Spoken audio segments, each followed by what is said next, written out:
Welcome to the stream, anyone who's watching this. My name is Bramble Shadow 4. I'm a professional software developer. That's what I do for a living. And I also do some coding things in my free time. So today I'm going to be talking to you about one of my, I call this like my pandemic project. This was something I started during the pandemic. And basically, sorry. I'm getting lost in the Discord. This is something I started in the pandemic, and we'll just jump into it in case we're going to start here. So I have some slides to do today. We have some demos, some cool stuff. So I'm going to start off with this to talk a little bit about what is Twilight Sparkle Secret Zip Trick Folder in the beginning, because this is, again, TSSSF, or TSSSF is sometimes what we call short, is actually a very popular card game within the MLP fandom. It was created all the way back in 2014, which was 8 years ago now. That is a while. It was very popular. It was created by, again, a team of 3 people called Horrible People. They're basically friends. 2 of them helped design the game, and 1 of them did the art for it. The whole point of this card game is literally just to ship ponies together. So like and I'll go into how that actually works mechanic-wise. But it's pretty silly, but they do have a lot of different mechanics in it. The game proved wildly successful, and it kind of like took the con scene by storms. People were buying lots of cards. People were publishing their own cards to add on to the main set. But the creators were basically wanting to do something else.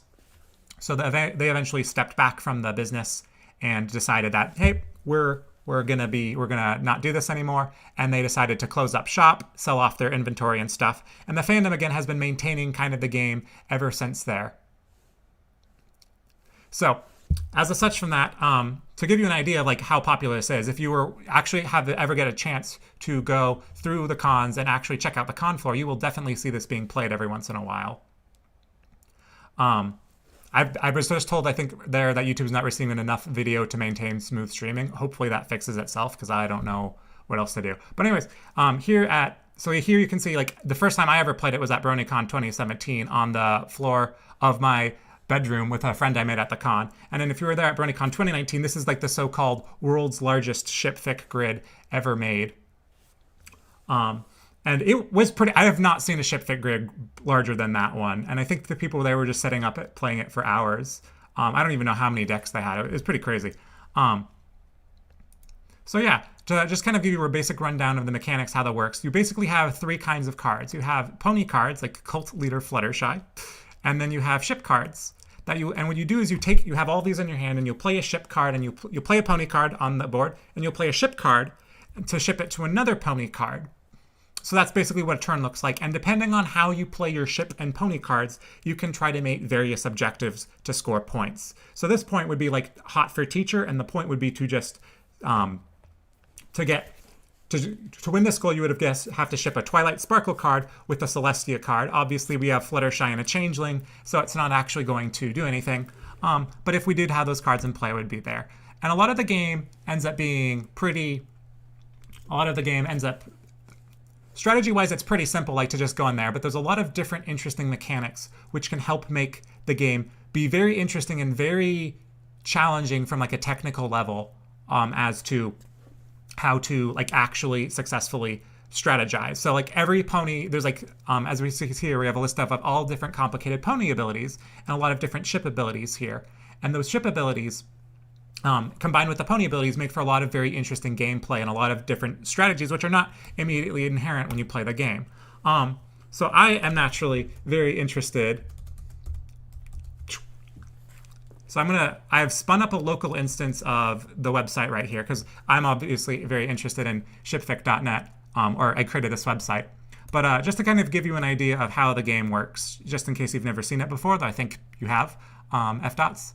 You start off with 4 pony cards and 3 ship cards, and then there'll be 3 goal cards.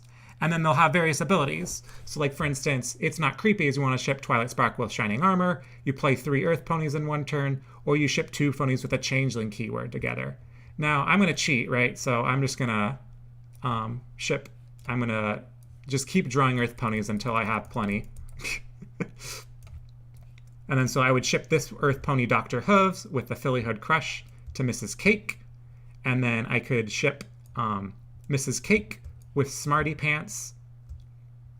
And with that, I have played 3 Earth Pony cards on my turn, and thus I would be able to win this goal, score 2 points because the points is worth 2 points, and so on, and then I would end my turn, and the next person could go, so forth. So that's just kind of how the basic game works. As you can probably answer this question, yes, you can play this game online. The way you can play it is, there's always been a few ways to play it. The one that the maintainers, horrible people, set up before closing shop was through something called the Vassal Engine. Now, the Vassal Engine basically it's free, so anyone would be able to access it, but it does require a bit of setup. You have to download the Vassal Engine proper, and then you have to do a special download for the module for ShipFic. And when I was developing the game, or developing the website to play it online, I kind of like took my head and poked into this to be like, is there anything I can learn from this implementation?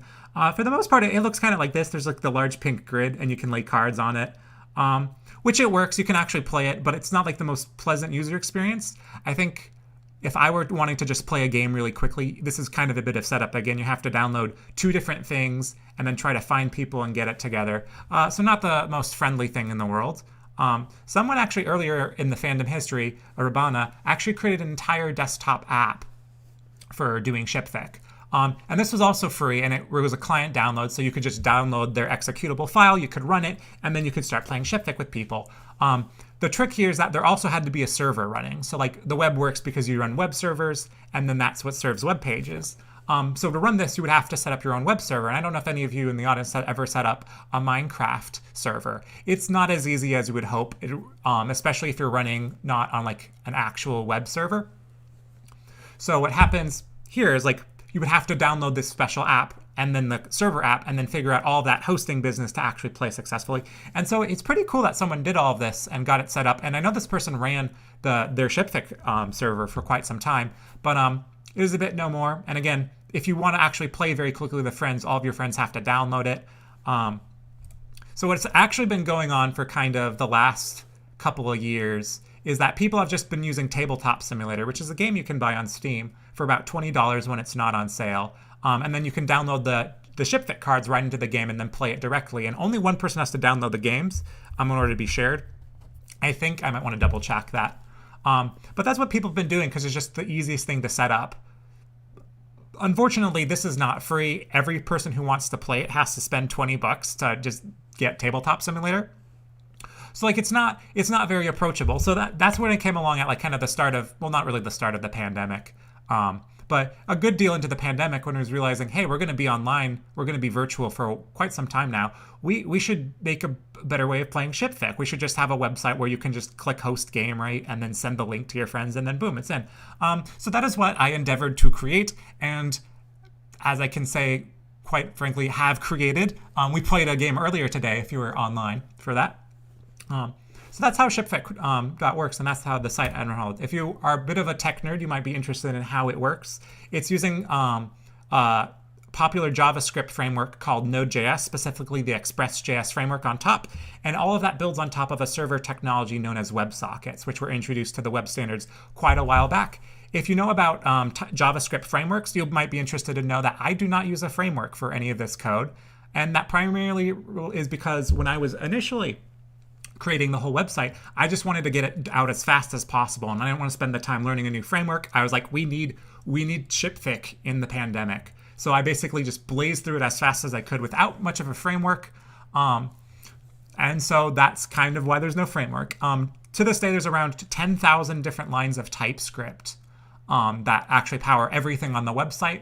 And the whole thing is open source, which is to say that if I get hit by a bus in the upcoming year, someone else can continue running it, no problem. Hopefully it's well enough documented.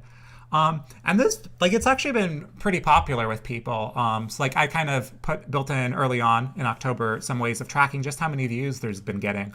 And it gets more than like one person a day on average. Like even when you'll see like there's kind of a spike and fall, and this kind of depends on whether I'm actually advertising that it exists or not. I think I ran a banner ad on Equestria Daily for a while just to see if we could, like, so people knew it existed because it wasn't getting promoted anywhere else. And that's why you see the numbers spike starting in January 21. But it's pretty popular. I think, like, again, we have the number of games and the number of players. So, like, we had 78 players last month in January, which, again, is more than 2 a day in players. And there was 51 games. Again, some people are just hopping in to see how it works. So yeah, that's kind of the website for you. And I kind of gave you a little brief demo here. I want to jump in now and kind of talk about the development history, because it's kind of cool to see how a project like this comes together, especially because it's not a huge project, but there's a lot of complicated bits and stuff. So it's kind of fun to just go through the history. The whole idea came to me for a different online pony convention. If you're familiar with not Ponyville Cider Fest, Ponyfest Online. Ponyfest Online happened on the 4th iteration, so it started off really early in the pandemic, but by the time it hit September, this was their 4th iteration, and I had managed to get a bunch of friends from college who were into MLP in, and like, guys, let's go to this online pony convention together. So we're having a good time, and then one of them's like, hey, Shipfic, we used to play that a lot. Can we play that, do you think?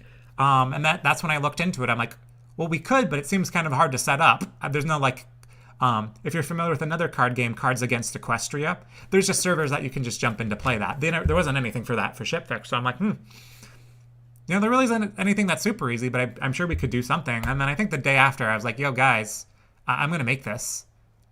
Here's this first screenshot of literally the first day of development. I think a few days into it, I started actually doing like the proper things for a large project, like setting up a Git repository so all of the code gets saved in time. So you can see here is the calendar year for 2020 and 2021, and the first commit of what would be a long process. The first actual game happened on October 3rd, Mean Girls Day in 2020. At that point, my friends were just messaging me like, hey, how's that Shipfix site going? And I'm like, it's done. It's up. Let's go test it. Started hosting it on DigitalOcean. It's pretty much just the most boring screen, landing screen you've ever seen, and literally just no fancy features, anything, just a way to put cards, very tabletop simulator-esque. There's no turns, it's just free-for-all. But it worked for the most part, and it only crashed once when we were playing it. But it wasn't a super easy and obvious crash, so we managed to play a whole game through on that. In the weeks that followed, I would decided to polish up quite a bit. We still didn't add turns at this point, but fix a lot of the networking issues that were causing crashes before. Since Shipfic comes with a lot of different cards, I added the extra credits and PUX Ponyville University expansions, added some necessary things like help screens. Like if you've never played this before, you're not going to be able to figure this out without some help. So just kind of had that basic thing. Added the stat tracking so I could say, hey, are the servers actually exploding in popularity? Am I good? Do I need to buy a better web server, So that's kind of it. By the time we hit November, we wanted to make it look a little nicer, so we added a nicer landing page, actually implemented turns, so now people don't step over each other and play cards over each other, and that was kind of a good first step. And added better handling for player disconnect and reconnect code. So basically it's designed so that if you were to crash your computer, as long as there's someone still in the game, you would be able to boot it back up and actually play the game. Come the 15th of November, a few weeks later, basically at this point, this was the first time I was like, yo, I should probably organize this code better, not have everything in one file called game.js. So kind of just split it off into multiple files. As you can see here, I think the file size tripled, or doubled rather. And added some better settings like hosting new games and kicking people in case you need more managerial control over your game. Come December, this is where I think the fun starts beginning, right? So up to that point, it was just kind of like, let's get a game running. By the time we hit December, I'm kind of like, well, what more can we add to the game to make it more fun? Like, because people are like, maybe we can enforce the rules. And I'm like, that's going to be a very long process because implementing rules that are consistent and always work is a very challenging thing. And it wasn't something that I didn't know if we were ever going to finish. But I'm like, well, we can at least kind of stylize the cards to understand what's going on. So we start here with whenever you play a changeling or you play a race or a gender card that changes one of those things, it will start showing up in the UI. And this was kind of like a new thing for Shipfic in general. None of the other implementations do this. So it's into new territory. The biggest thing I think content-wise is like by the time right before Christmas in 2020, I added the ability to actually enforce goals. So when you actually do things in the game that meet goals, the goal card itself will light up. And that involves a whole lot of complex stuff, which I'm not going to go into right now on this stream. But because of that, that's that was a pretty big feature update. Going forward, I was kind of like, well, I don't know if people are going to play this on mobile, but I was kind of thinking at the time, like, oh, maybe if we're at cons, right, and we're standing in line at a con, maybe people will just want to play on their phone or something. So try to add basically make it so it actually works on mobile. It's not the most pleasant experience in the world, but you can do it. You can play on mobile, and I've continued to support that. Come around the 20th of January, there's again a lot of ship fit cards. There's like, it's time to add them. Let's go add these things. So added all of the different packs that horrible people released during their time in the fandom, and made a nice little picker selection so that you can choose the cards exactly which ones you want, the different packs, etc., etc. Come around to February again. Like this is over. These are weeks and months and hours and hours and hours of effort. I'm just going through it in like a few minutes. So at this point, right, like all the cards are added, but not. A lot of them have very special handling. Like I think Plushling is a changeling, but it doesn't copy the keywords when it disguises. Princess Celestii has this lovely feature where like you are shipped with one pony becomes shipped with every other pony on the grid. Like to implement that with the rules, you have to do something special. And like literally there's just a whole bunch of these little one cards. I think an entire swarm of breezies just counts as 10 ponies. Before you could count as 2 ponies, so I had to change it so it could be any arbitrary number. I think at this time, someone told me for the first time that it wasn't working in Safari at all. And the great thing about Safari is you can't test it on Windows, which is what I run. So I didn't know, and I didn't know how to test it. And when I figured out what the issue was, it was just the stupidest thing in the world. And I'm just like, you got to be kidding me. Like, why does Safari just break on this one thing? You couldn't drag and drop cards at all because of it. So yeah, that's kind of what we're doing around in February.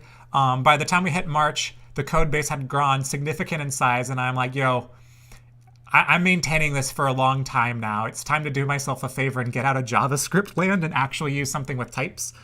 So TypeScript is much bigger for larger projects, and at this point, it's probably around 5,000, 6,000 lines of JavaScript, and still more to come. Still more to come. And then we hit the second really large update, which is in April, version 10, 0.10. And this is where I added the ability so that you can upload your own cards, because again, the fandom has created tons and tons of these cards. I want people to be able to play with them online as well. And you can, like, this is not something that's very easy to do in any of the other things, but I'll actually later on the stream, I'll actually show you how you can walk through and create these cards. But basically, you just have to create a special kind of file called the JSON file. It's short for JavaScript Object Notation. It's pretty standard across configuration files for all that stuff, but basically I wrote up a large document how you do all of this, how you do that, created a video tutorial so people can figure this out. And yeah, so now you can add your own cards, and then I think by the time we get 15th May, like I think those are all kind of the major features that I wanted to get in. And so I think at this point I'm like, well, what else is missing? One of my friends I mentioned, hey, can we have a search bar, make searching for the discard piles much faster, or just searching where their card exists much faster. So good change, but again, it wasn't kind of a high priority enough to fix at the time. By the time 19, one of the things that had to happen over like the period of January to February is that a lot of people on Ponies Latino, which is, a Hispanic Minecraft community, so they speak Minecraft. Oh my gosh, I must be tired. They are a Spanish My Little Pony community, and one of them was actually really into this, and I was like, yo. And so I was talking with that user, and I'm like, hey, would you be interested? Would you want to have an entire site-wide translation into Spanish? So they said that they would do it, or they're interested in doing it. So Wild Thunder 6 actually translated the whole site into Spanish, and then I had to figure out how to support the Spanish translation. So now you can switch back and forth between Spanish and English, independent of what game you're in. So that's pretty cool. I don't think I was ever... Not every site in the fandom supports multiple languages, so it's kind of really cool to be like, yeah, this actually does run in 2 different languages. So yeah, pretty cool from my end to say that. High time of June. At this point, I want to make the site again, like most of the mechanics have been in there. It's solid, fixed at this point. So just making the website a little bit better, like embedding the actual. Before I was just linking out to the rules. This time we made it actually built into the website so you can view the rules, view the FAQ and stuff. Lots of other help pages. At one point, I think N.A. Larson, we'll talk about more about him later, had this idea about like having the FAQ be integrated with the card, so you can open up a card and see all the rulings and stuff there. So then I turned that FAQ page into there, did some more refactoring, more reorganizing the code to try to make it better, and so forth. And then I think the last really big, like the kind of current release we're on is version 0.14. We're on 0.14.4 as of today. And this was to support other goals that in other goal cards that had like flex. Some cards have this thing called temporary goals.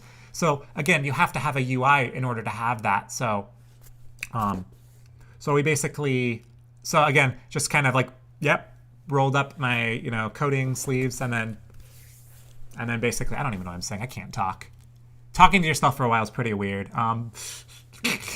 So anyways, this is the last thing. It basically allows a nice little board that you can slide open and closed and then drag and drop cards into there as well to show you how all this works.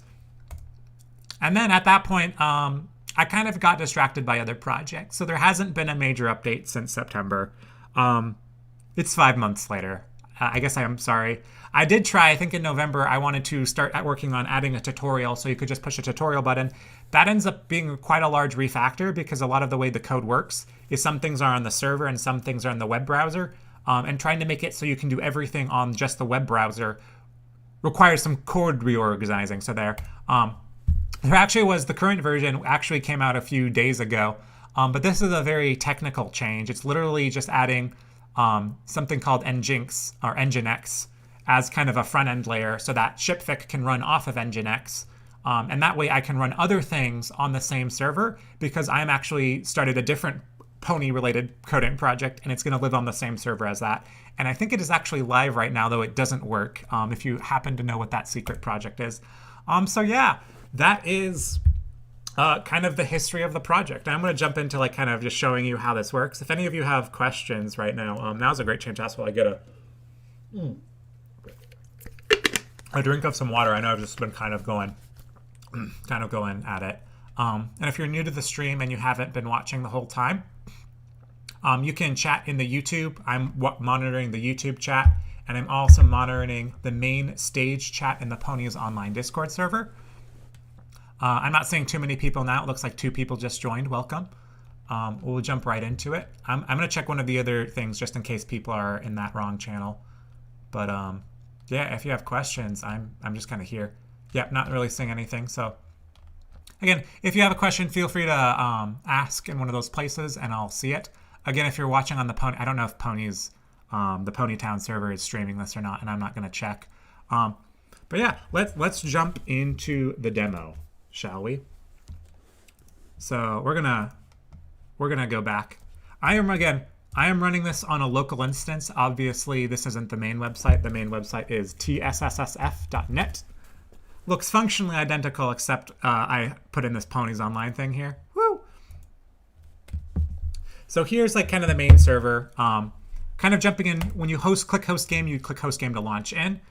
You'll get this nice code that you can then send to other people. And this is pretty nifty. And I can show you how that works. So like basically if you were using Microsoft Edge, let's open up a different browser. This is how I test stuff. You would log into the same section, and then I would choose a name like Edge.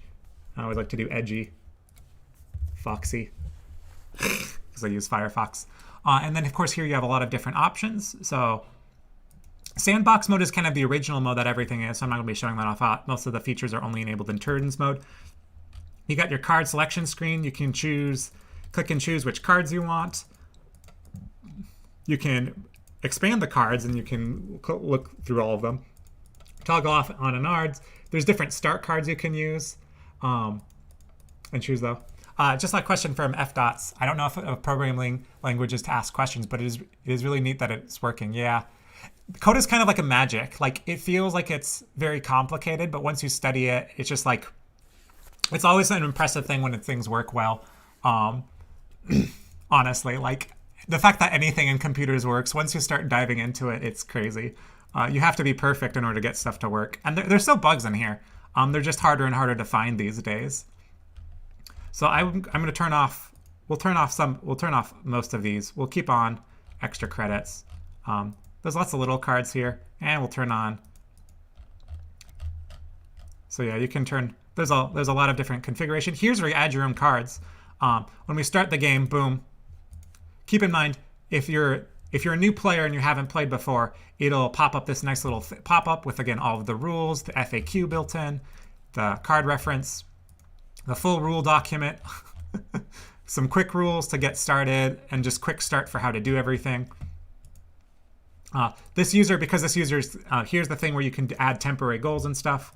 Again, you draw your cards, you draw your goals. Most of the rules aren't enforced. Like, I can draw as many cards as I want, and that's to support custom cards. Also, if people make mistakes, it's really nice to be able to be free to correct your mistake.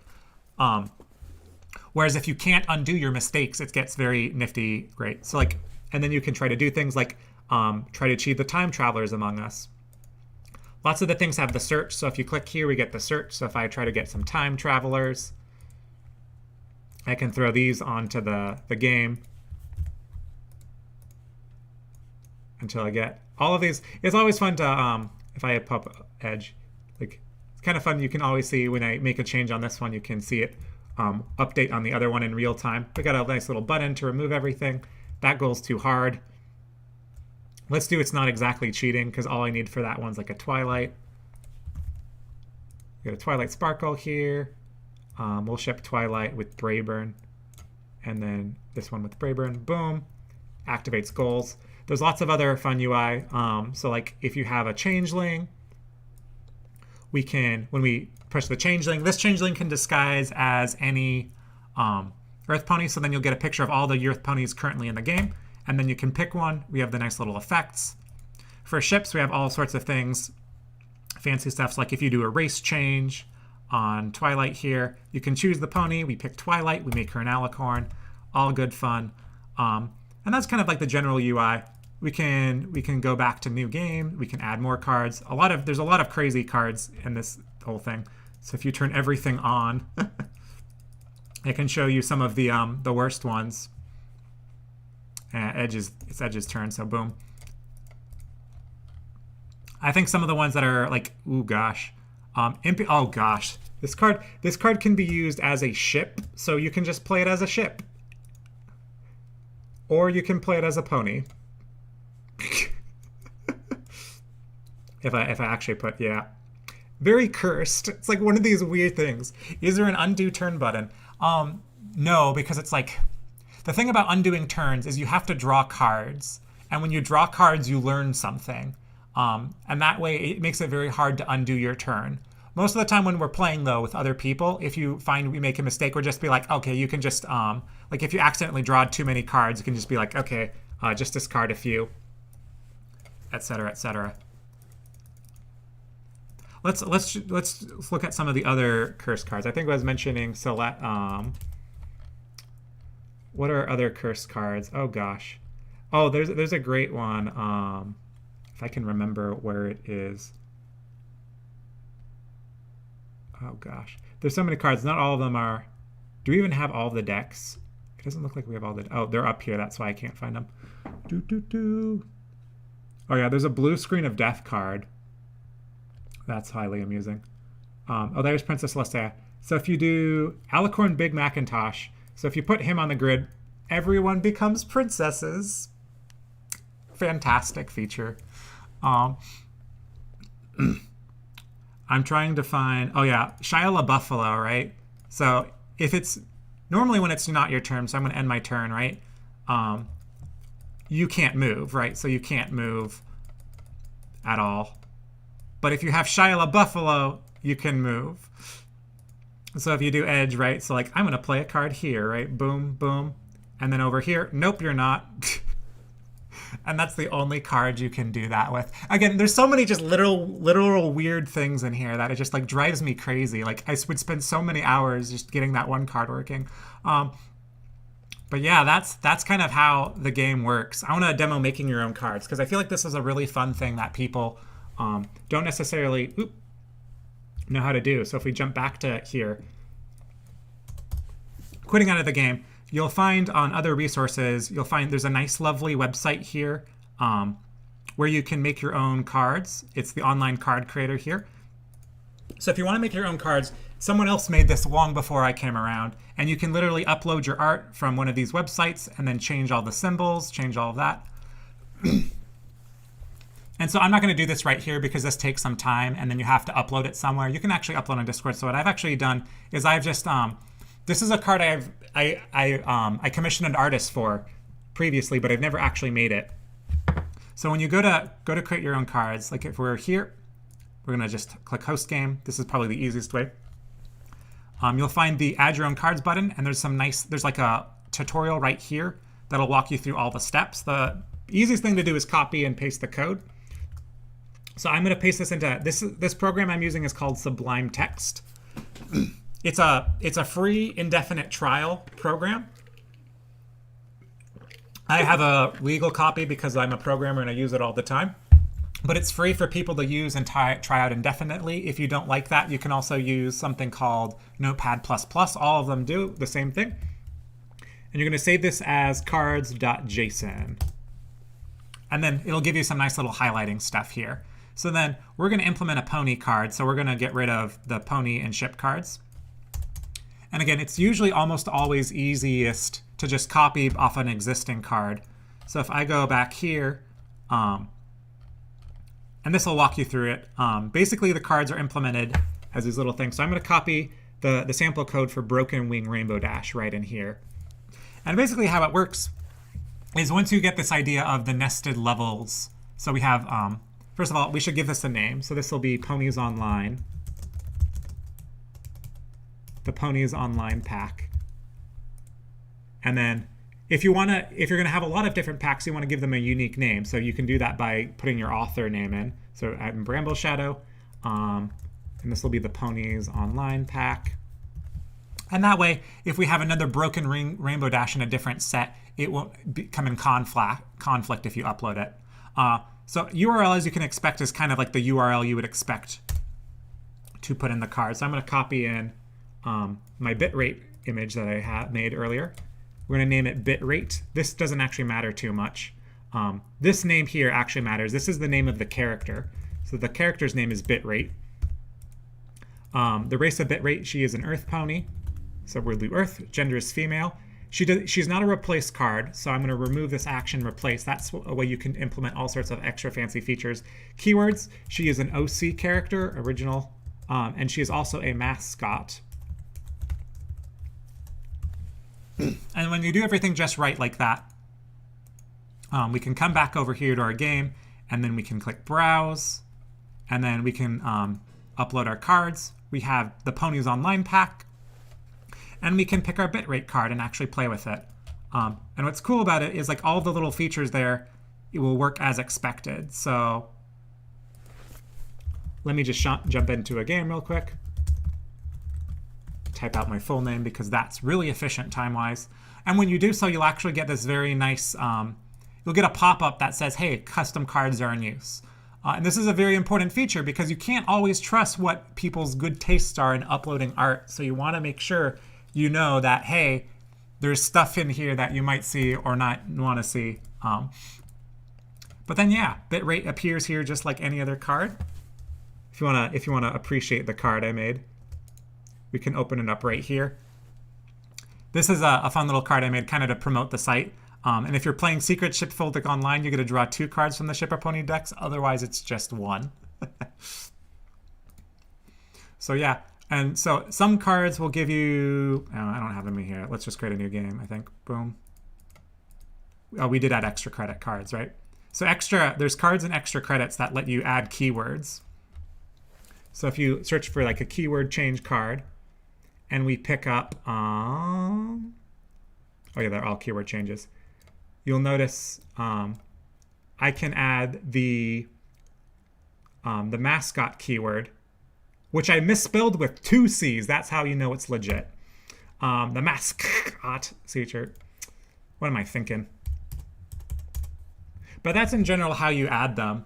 It's pretty nice. So I also made a few more earlier. I'm going to open up the ones I made earlier, demo cards. It's kind of very much the same way. So if you want to add pony cards, you add them in here. I added one for the Rap Boy song, which released 1 week ago. go recommend listening to that if you want to. It's something else. Gold cards are always a lot more interesting because, like, in order to implement gold cards, you have to have a way of specifying what goals do. So for the goals, like, it has like this little language here. So the way it works is it's like exists ship. So this goal is checking whether there exists a ship, and then it's just, yeah, that's invalid by there. And then you can see that it has each one of these pipes represents an or option. So it's name equals Trixie, or the name is Arya Blaze, or the name is Ember, Limestone Pie, etc., etc. So if it matches this one, and then the pony it's shipped with matches this one, the goal will be implemented that way. And so that's how it works. That's how it works for all the cards. So if I upload these, we'll go new game, boom. If I'm gonna upload these cards, oh man, now we can have 2 copies of bitrate. We can add all of them.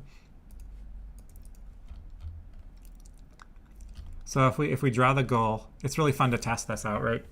You should always test your goals if you're gonna make goals because they can be tricky.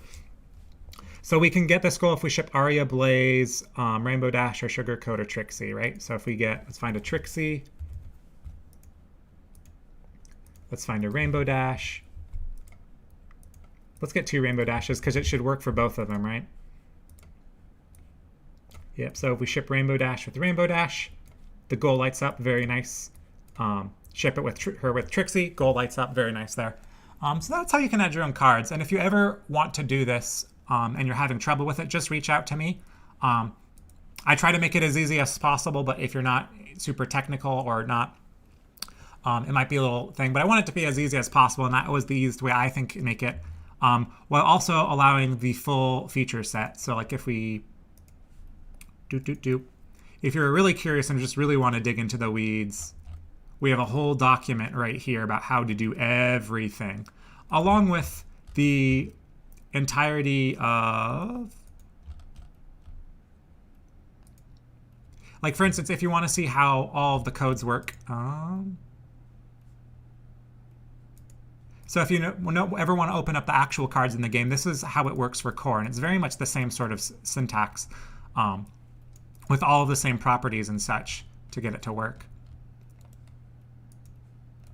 So yeah, that's how you add your own cards. Back to the PowerPoint. I want to talk a little bit about where I hope the game will go and the upcoming future. The upcoming future being always a bit uncertain. We'll get more into kind of, I don't need to dive into that.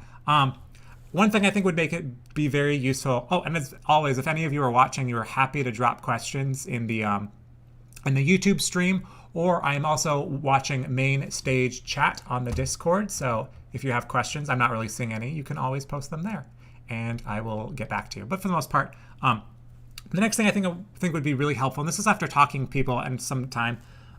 People are having a hard time finding players, and like the hope originally was like for people to just go onto servers like Ponies Online and find a bunch of friends to play it with there, or active games. But sometimes I feel like that it might be a little too niche for some people. So one of the things I'm probably going to think about doing, one of the newer updates I want to do before I even do the tutorial, as I started earlier, is to have some sort of way of like being able to log in with Discord and then add yourself to a list on the sidebar, be like, hey, I am looking for a game. Here's my Discord. You can contact me, or potentially be like, hey, I'm going to play at this time. Feel free to join me. Because like, we can always try to do more to help people find friends in this fandom. Yeah, it can be hard if like if you're not there, but this I think would be a very easy way to do it without being like, without having to re-implement a chat and a voice chat system and a whole, like, it would be kind of messy. There's always more cards to add. There's plenty that I know where they're at, and I just haven't added them yet, and I'm forever sorry about this. I will do it eventually, being like probably in the next 5 years. It'll be sooner. One of the cool things which has happened actually recently is I know Flying Ludicolo actually made an entire alternate core for a completely different franchise. It's for shipping the monsters in Spooky High, and like, I don't even know what that is, but it's compatible with this game, and they actually built this whole thing using, again, all those custom cards things I was showing earlier. So pretty crazy that someone actually did that. I'm really impressed with them for doing that, and also coming up with all of the art themselves, because like it's a lot of art. There's about like 150 cards in the base game, and someone had to draw all of them.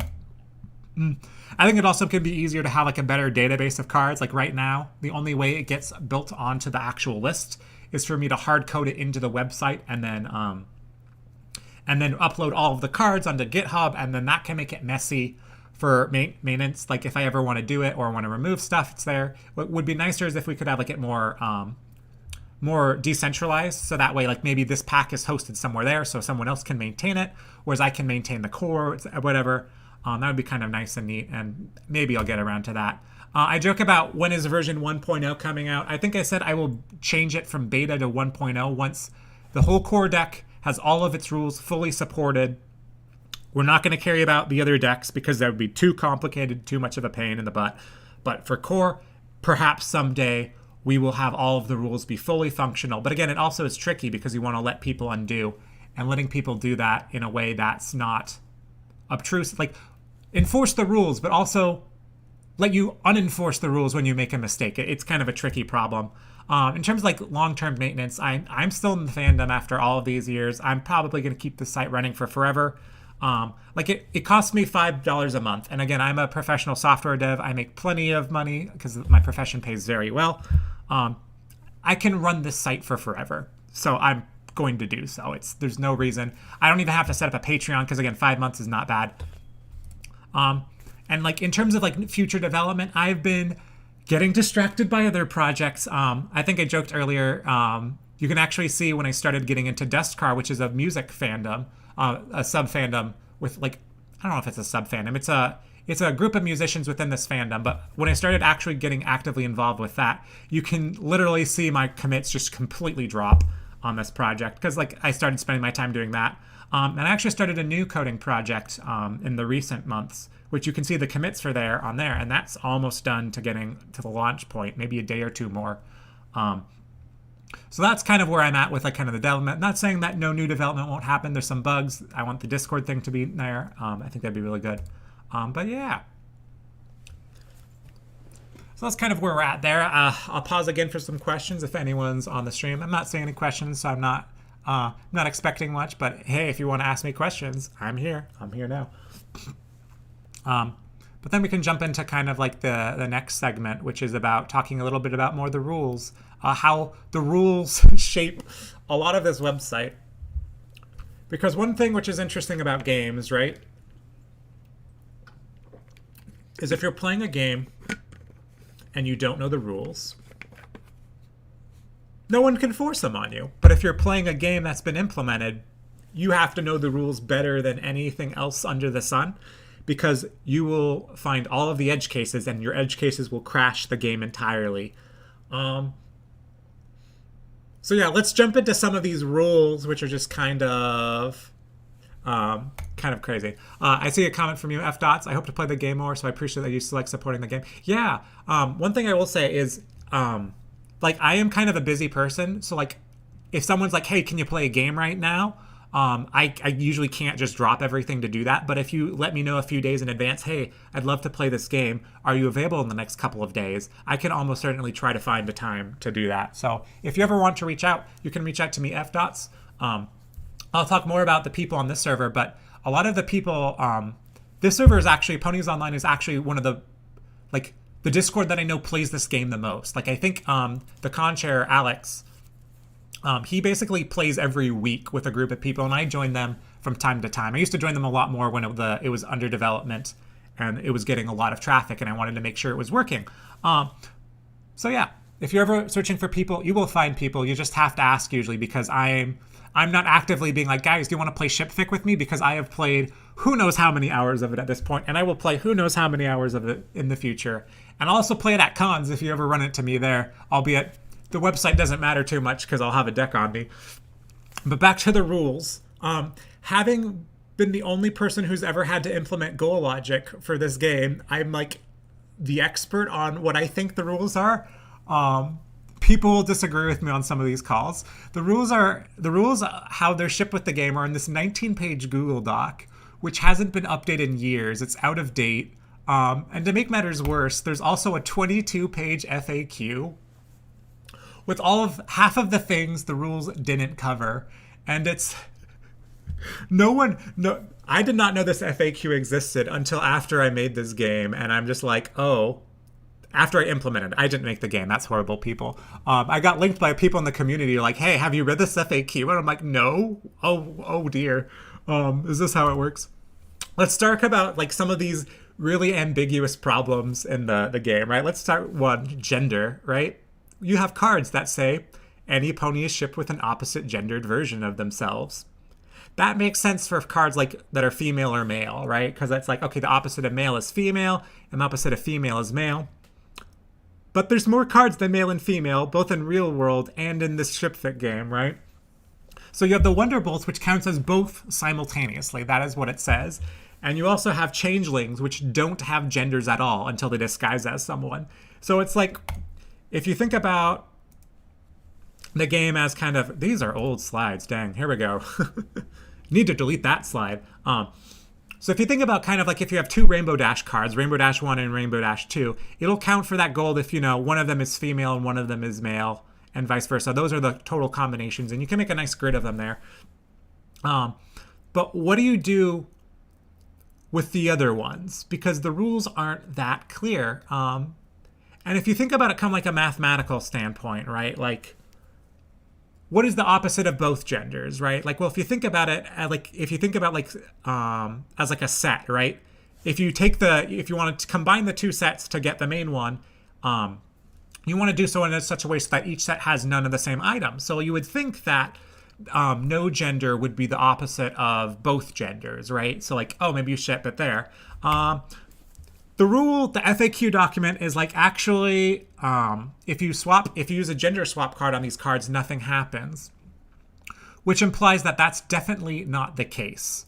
So that kind of leaves open a few possibilities for what should count as the opposite gender. The first one is kind of, well, instead of thinking of it as the both genders are opposite the no gender, the both gender is just an opposite to itself. So if you shipped it with itself, it would be there, and the and no gender would be opposite no gender.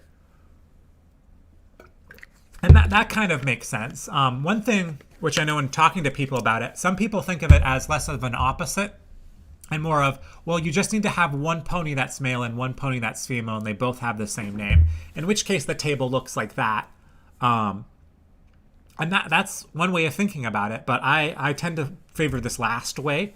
Because the rules are like nothing happens, and for me that kind of implies that there is no opposite gender for those cards, and therefore you should not be able to get this goal with that card. But like these are actual use cases that matter. So for instance, if you could have Changelings disguised with Changelings, like this doesn't really happen, but like you can have a Changeling disguised as the Wonderbolts, and it is possible for, again, you have the Changeling disguising as the Wonderbolts. So you have a both genders card shipped with a both genders card. Is that shipped with opposite version of itself? I think not. I feel like that's kind of like, well, it's not really opposite. Some people think it might, because like, well, one is male, one is female. I think the crazier option is that there's a card in the game in one of the expansions called Pixel Prism, and Pixel the Prism is the person who drew all the cards for reference. And her card lets you disguise as another card on the board and gain the gender, not just replace it. So if you use Pixel Prism to copy Dr. Hooves, you have a Pixel Prism card, which is also Dr. Hooves. It's male and female, and then it's shipped with a male Dr. Hooves. So now all of a sudden you have this weird case where, again, you're comparing a male-female card, has the same name as just a male card. Does that count as opposite gender? Some people say yes. I don't think that's opposite. I think that's just kind of weird. But yeah, that's only one of the problems with kind of the rules. I think the other one, which this is, I feel like most people don't think about this one as much as I do, but it's like, what counts as playing a card, right? Like, so if I have, if I play a ship and ship Big Mac to Road Warrior Spike, right? That counts as playing the ship, right? And counts as playing the two Earth Ponies ships. But then what's going to happen if I slide a race change in and I change Spike so that Spike is now a Pegasus?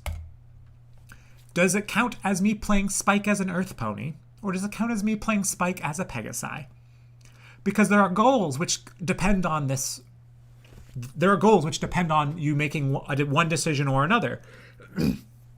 And there's a similar problem with the gender cards, right? So if it says you play 3 male, female cards in one turn. So if I play Spike as a male ship between Big Mac, and then I play this gender change card and change Spike to female, so it's now a female ship between Spike and Rainbow Dash, does the Spike Macintosh ship count as, did I play a male ship there? Or did I play a male-female ship there? And like, you kind of have to make a decision. So like furthermore, like when we talk about when you add in other mechanics, the rules start becoming ambiguous as heck. So I think literally in the rules and the FAQ document, it says that swapping ponies counts as playing a new ship. And then in the FAQ, it says swapping ponies does not count as playing a new ship. It just contradicts itself. It is the best. So basically, when I kind of took at this, I'm like, okay, we have to figure out what are the principles by which we're basing all of the rules, because we have to have something to determine all of the strange edge cases. So one, I decided playing a card means the card moved from your hand or the discard piles to the grid. All the old versions of the card said from your hand. So when the new versions removed that verbiage, that kind of got lost in like translation almost. But that's what it means playing. It has to move there. And then the second rule is like kind of no double counting. If you play one card, it should count as one card, not as 2. So those before situations where like, oh, could it be one or the other? It counts as 1. It can't be both. Then the last idea, and this one is also and has basing in the FAQ, is that something called post-revisionist history, as I call it, which means that if you change the gender, the race, or the keywords on a card, they apply to past actions, and you pretend the card was always that way the whole time. So if you change the card to female, you can never count it as a male ship for the previous goals. Nope, it is female from now on. This is slightly different with changelings, and so that makes it kind of clear. Swaps count as... So when you swap 2 cards, none of them are from your hand. It doesn't count as playing ships or ponies. Replacements, as per thing in the rules, because you're playing the 1 pony card from your hand, and it creates 1 to 4 new ships. All of those count. Love poisons, you're playing the ship from your hand, but not the pony. So the ship counts as playing the ship, but it doesn't count as playing the pony. And if you play from discard's allowed. It's not from the hand, but that's per the thing. So it counts as you would normally expect as 1 pony and 1 ship. With all that said, we still have to account for changelings and the breaking ship. So it's still kind of things. Changelings do have this complicated thing where you do have to kind of account for it. So if I ship Shining Armor with Gypsy Witch Pinkie Pie, and then I love poison the same changeling back to Gypsy Witch Pinkie Pie and change it to Lyra, that is supposed to count for breaking up a ship with Shining. That's supposed to count as a broken ship. So for changelings, that rule kind of doesn't apply. We do retroactive history once it's chosen its disguise, but once it's at the disguise, it counts going forward. And this produces a lot of really interesting behavior. So what happens if you like play a changeling? You have the changeling disguised as Celestia. You play another ship, redisguises as Iron Will. The question is like, what does this count? Does this count what ponies were played, what ships were broken, and what ships were broken and what ships were played? This is a little bit of a pop quiz. I'm running low on time, so I'm just going to kind of give you the answers. It counts as playing Celestia, because when you played the changeling in disguised, it counts as playing as that new thing. So it counts as playing Celestia regardless of what happens to the card afterwards.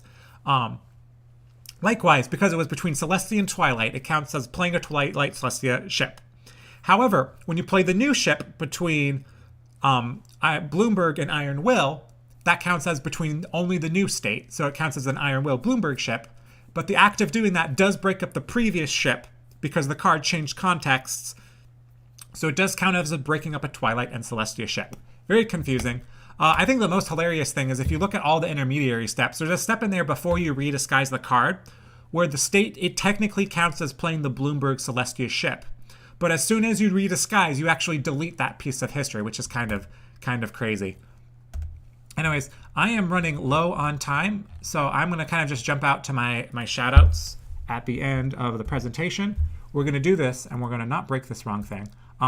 So I just want to, and if there's any final questions, please put them in now, because otherwise we're not going to get to them.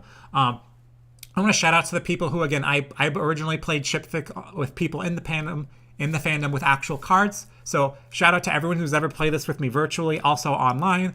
I want to give a shout out to Horrible People for making the game. Children of Kefense is kind of like the community maintainers of the game, and they do a lot. There's links to their Discord server on the other site.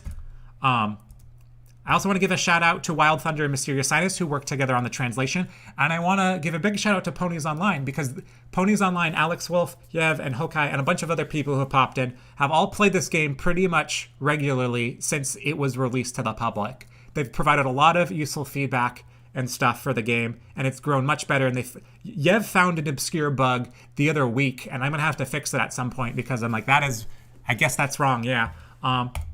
And finally, if you want to support the project, sharing the URL with people, I think, is the easiest way to do. For most, this URL isn't actually posted anywhere in the fandom. Like, it's not on EQD.